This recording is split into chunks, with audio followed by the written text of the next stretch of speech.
Un plaisir pour moi de vous savoir nombreux devant vos écrans, mesdames et messieurs. Il est l'heure de vous informer, mais avant tout, les grandes articulations de ce journal.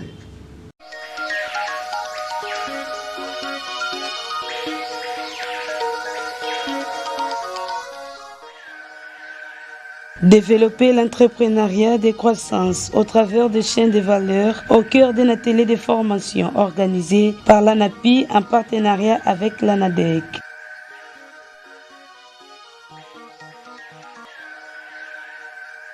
Le député national honoraire Némon Ansemi vient de rendre l'âme ce mercredi à l'âge de 77 ans.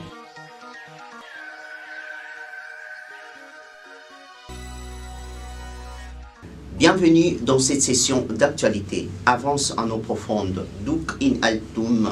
C'est le thème développé par le prédicateur de la retraite, l'abbé Richard Kondengoma, à l'intention des séminaristes propédètes de Saint-Jean-Marie Vianney à Kangou. Reportage rendu par Élisée Kembi.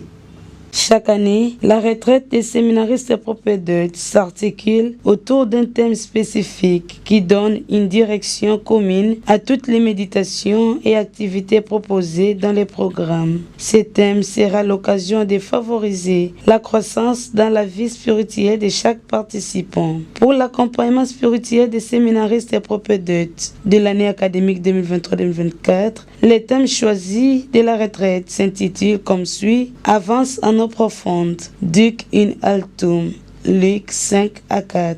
Ce thème a été abordé et médité à travers 3 moments, à savoir la prière dans la vie du séminariste, le discernement pendant la formation et s'engager pour la vie. L'abbé Richard Kondengoma, prédicateur de la dite retraite, a pour rôle de susciter l'intérêt de la part des participants. Le prédicateur doit compter sur une vaste expérience sacerdotale dans la prédication des retraites et des exercices spirituels. La retraite propose une série de prédications afin d'accompagner les participants dans leur exercice spirituel. S'inspirant des Saintes Écritures, chaque méditation comporte une prière d'introduction, des points à développer lors de la prière personnelle et une conversion avec le Seigneur pour aboutir éventuellement aux résolutions de la vie spirituelle. Temps de prière personnelle. La prière est le moyen de communiquer avec Dieu, se être avec Dieu, parler intimement avec lui et écouter sa voix dans notre cœur. La retraite offre de longs moments de silence et de recueillement pour que chaque participant puisse approfondir sa relation avec Dieu.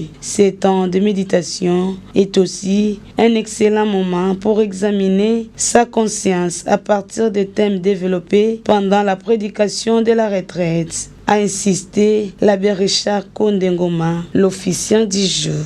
Ici de rappeler que l'abbé Richard Kondé a ressorti les 4 finalités de la prière, à savoir adorer, remercier, demander des grâces et demander pardon.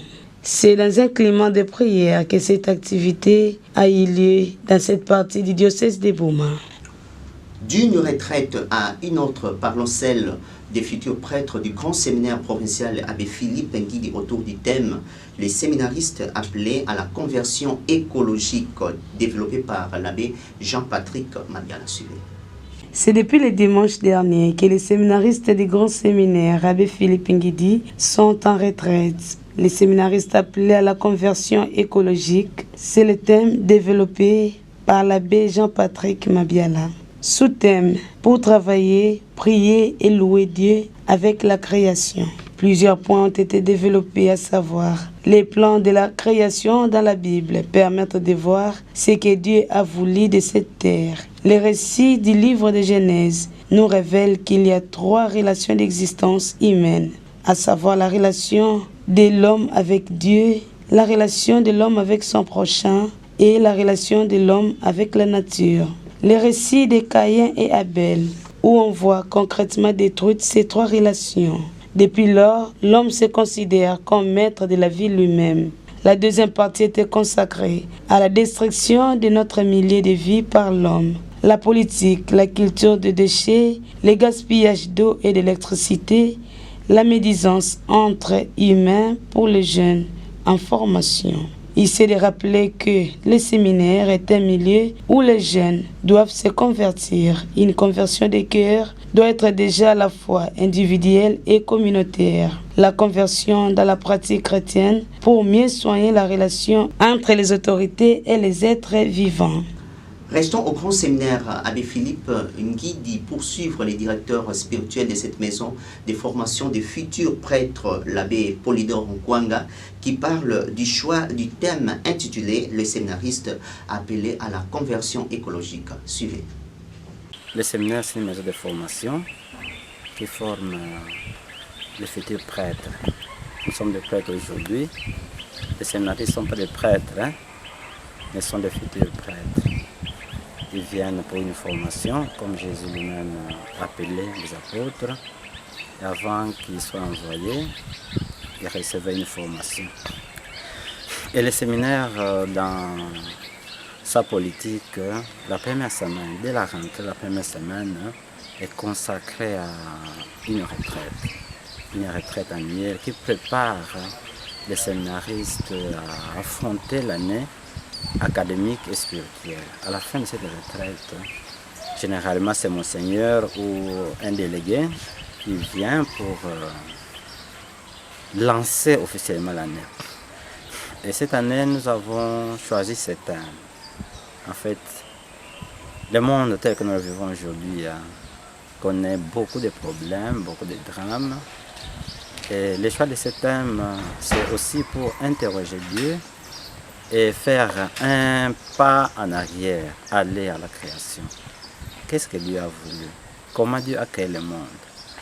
Est-ce qu'ils vivent encore cette logique voulue par Dieu? Je crois que beaucoup d'erreurs, pas peut-être erreurs, mais on voit beaucoup d'extrapolation dans nos relations avec la nature, avec la volonté de Dieu. Voilà pourquoi cette année, nous avons voulu que les séminaristes retourne un peu en arrière, à la création. Dieu créa l'homme et la femme, Dieu créa le monde, tout ce qu'il a créé, il dit tout cela était bon. Aujourd'hui, est-ce que nous mettons en valeur cette volonté de Dieu? Voilà, ils ont l'abbé Patrick, curé de la paroisse de Mondaville, Notre-Dame de Grâce, qui est en même temps recteur du sanctuaire, chargé de ce sanctuaire-là. Et c'est un animateur, beaucoup de retraites, beaucoup de récollections.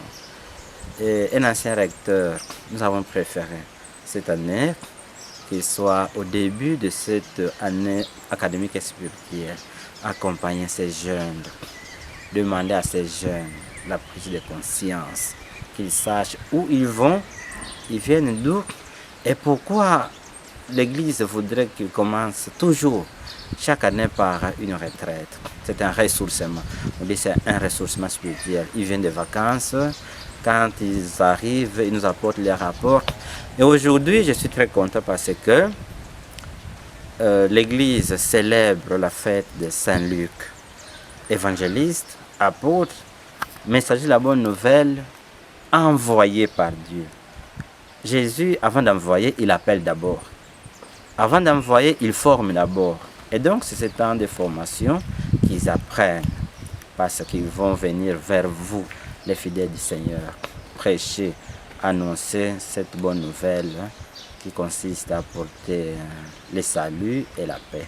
Dans un autre chapitre, une matinée de sensibilisation des PMI et TPMI de la ville de Boma autour du thème « Développer l'entrepreneuriat des croissances autour des chaînes de valeur » a eu lieu ce mercredi 18 octobre 2023. L'objectif poursuivi est de permettre aux opérateurs économiques d'exploiter les atouts de la ville pour le renforcement de leurs capacités et participer à la création des richesses. Elise Kembe et Krampen Ngumba signent ce reportage. L'Agence nationale pour la promotion des investissements, ANAPI en sigle, en partenariat avec l'Agence nationale de développement de l'entrepreneuriat congolais ANADEC, a organisé ce mercredi 18 octobre 2023 à l'hôtel La Candide une matinée de sensibilisation des PME, PMI et TPME de la ville de Boma autour du thème « Développer l'entrepreneuriat de croissance au travers des champs de valeurs ». L'objectif poursuivi est de permettre aux opérateurs économiques d'exploiter les atouts de la ville pour le renforcement de leurs capacités et participer à la création de richesses. Les sensibiliser également sur les mesures fiscales incitatives prises en faveur des petites et moyennes entreprises congolaises. Les outiller par une meilleure connaissance des impôts, droits, taxes et redevances. L'ANAPI accompagne les investisseurs nationaux comme étrangers tout au long de leur parcours avant, pendant et après investissement. Accueille, assistance et accompagne à toutes les étapes du montage de leurs projets d'investissement, suivi de la mise en œuvre des projets d'investissement agréés au Code des investissements. Plusieurs orateurs ont défilé à la tribune pour exposer sur ce thème, mais aussi partager leurs expériences sur cette question que l'ANAPI estime épineuse. L'activité s'est déroulée en présence du maire de Boma, Senghor Boutouibou, et de madame le sous-directeur de l'ANAPI, Gisèle Tsamala Kanyeba. C'est dans un climat de travail que cette activité s'est clôturée à l'hôtel La Candide. Et à l'issue de cet atelier de formation organisé par l'Agence nationale pour la promotion des investissements en partenariat avec l'Agence nationale de développement de l'entrepreneuriat congolais, nos reporters ont tendu les micros à madame le sous-directeur de l'ANAPI, Gisèle Tsamala, qui parle du bien fondé de la dite activité, propos recueillis par Crépin Ngumba. L'atelier de sensibilisation des PME et PMI s'est bien déroulé aujourd'hui. La séance a été ouverte par le maire de la ville et toutes les parties prenantes étaient aussi là, ainsi que les opérateurs économiques. Nous avons senti un intérêt très particulier et très certain de la part de toute l'assistance. Et il y a eu beaucoup de questions qui ont été posées, tant à l'ANADEC qu'à l'ANAPI. Nous avons essayé tant soit peu de répondre aux préoccupations des uns et des autres, mais on peut dire que l'assistance est restée sur sa soif. Et à l'unanimité, ils ont exprimé le besoin d'approfondir cette activité et d'avoir un atelier plus élaboré où on pourra traiter des questions précises et avoir justement des solutions concrètes aux préoccupations économiques. Les participants ont estimé qu'il est vrai qu'il y a beaucoup de réalisations au niveau du gouvernement, il y a des avancées significatives en termes de l'amélioration du climat des affaires et même de mise en place des instruments d'accompagnement.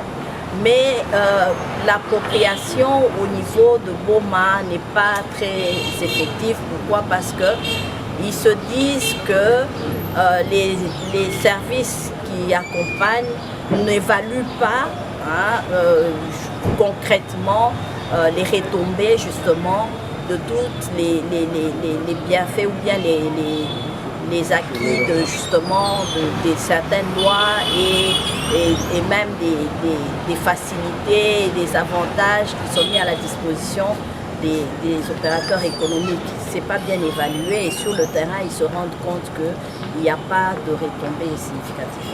C'est que cette séance ne soit pas la dernière et c'est le souhait de tous que nous puissions revenir et travailler côte à côte avec et les autorités de la ville et aussi avec toutes les parties prenantes aux réformes, mais aussi avec les entrepreneurs pour que nous y ait des retombées.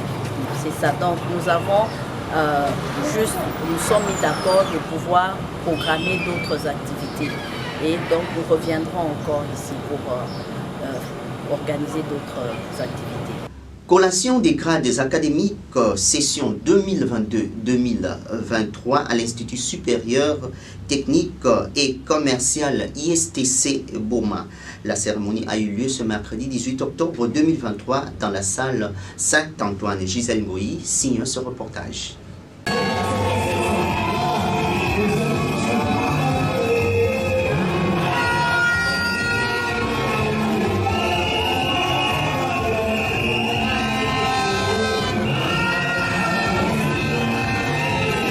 Tout a commencé par une marche sur le boulevard Joseph Kabila jusqu'à dans la salle Saint-Antoine. L'Institut supérieur technique et commercial des Boma, ISTC Boma, dont sa direction est située sur l'avenue Lukula au numéro 1, commune des Kalamou, et leur site d'enseignement, les complexes scolaires Sainte-Geneviève, non loin de l'hôpital général de référence des Boma, après avoir dispensé les enseignements aux étudiants pendant plus de 3 ans avec l'ancien système, l'ISTC a conféré des grades académiques aux lauréats de différentes filières qu'on y trouve sur cette maison de formation. En titre de rappel, l'ISTC Boma organise des domaines et filières pour les sciences de la santé.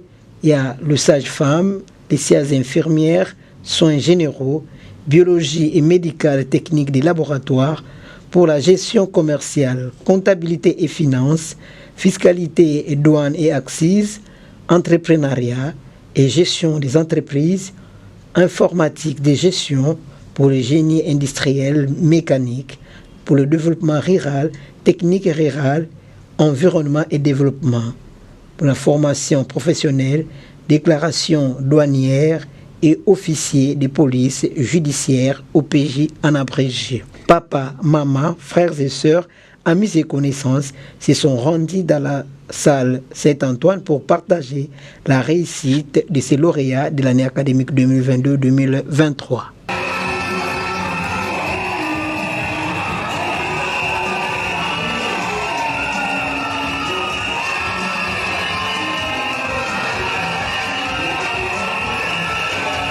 L'ancien député national élu au Congo central, né Mwanda Nsemi, est décédé à l'âge de 77 ans dans la matinée de ce mercredi 18 octobre à Kinshasa. Le chef spirituel du secte Bundu Dia Congo et président du parti politique Bundu Dia Mayala était en réanimation au centre médical Nganda. Suivez ce récit de Gisèle.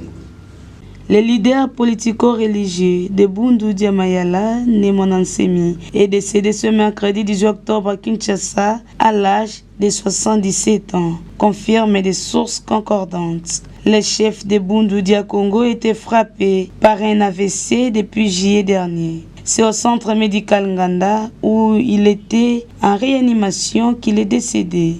Mwanda Nsemi était candidat député national à la circonscription électorale de Matadi. Après des déboires avec le régime de Joseph Kabila, il s'était rapproché de l'actuel président Félix Tshisekedi qui, selon certaines indiscrétions, assurait ses derniers soins d'hospitalisation. Pour sa petite histoire, Mwanda Nsemi, ce qui signifie l'esprit créateur en Kikongo, et de son vrai nom, Zachary Badiengila, est né en 1946 dans le Congo central, est mort le 18 octobre 2023 à Kinshasa, est une personnalité politique et auteur de la République démocratique du Congo. Il est connu pour être le chef de file du mouvement politico-religieux Bundu Dia Congo. Que son âme repose en paix. Le chef de l'État, M.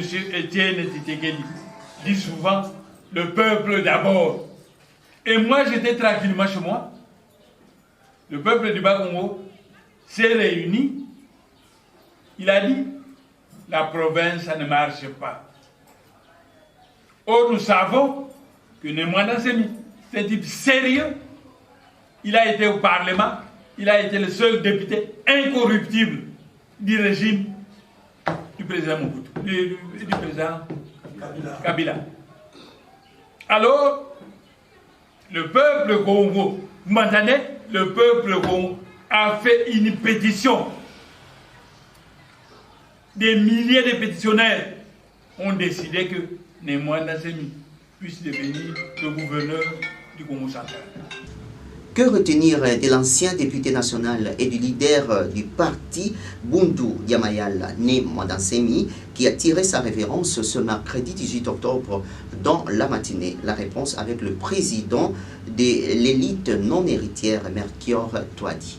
Nous faisons ce témoignage par rapport au décès de Né Mwandansemi. Ce n'est pas parce qu'il vient de mourir qu'on va inventer des histoires, mais c'est quelqu'un qui était un grand esprit. Et l'annonce de son décès, pour nous, ça nous attriste et c'est une grosse perte pour le Congo. Parce que moi particulièrement, j'aimais beaucoup lire ses ouvrages, ses dépliants intitulés Congo Dieto.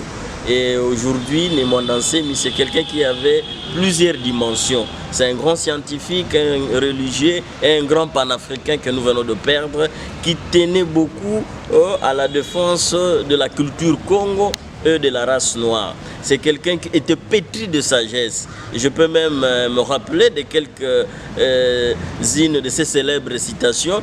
Mvoilangani, Kalen du Mansa, Mvoilanganiko.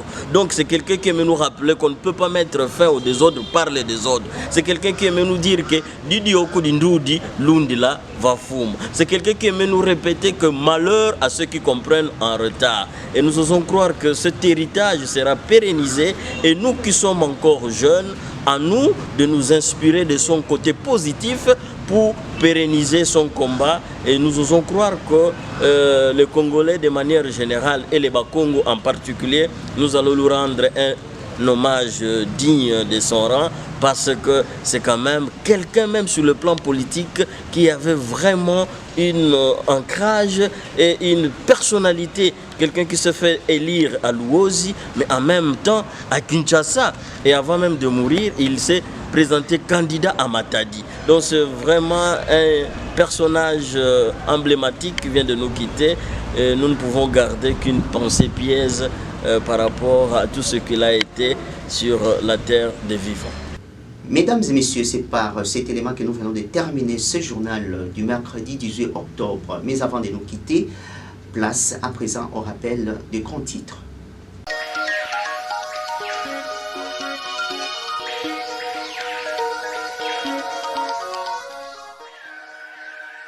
Développer l'entrepreneuriat de croissance au travers des chaînes de valeur au cœur d'un atelier de formation organisé par l'ANAPI en partenariat avec l'ANADEC.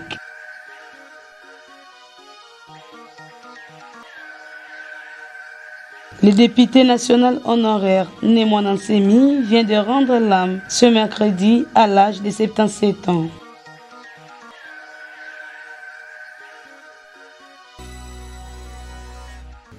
C'est par ici que nous tirons complètement les rideaux de ce journal. Merci à vous de l'avoir suivi. Restez avec nous car le programme continue sur les antennes de la radio-télévision diocésaine Nouvelle. Portez-vous bien.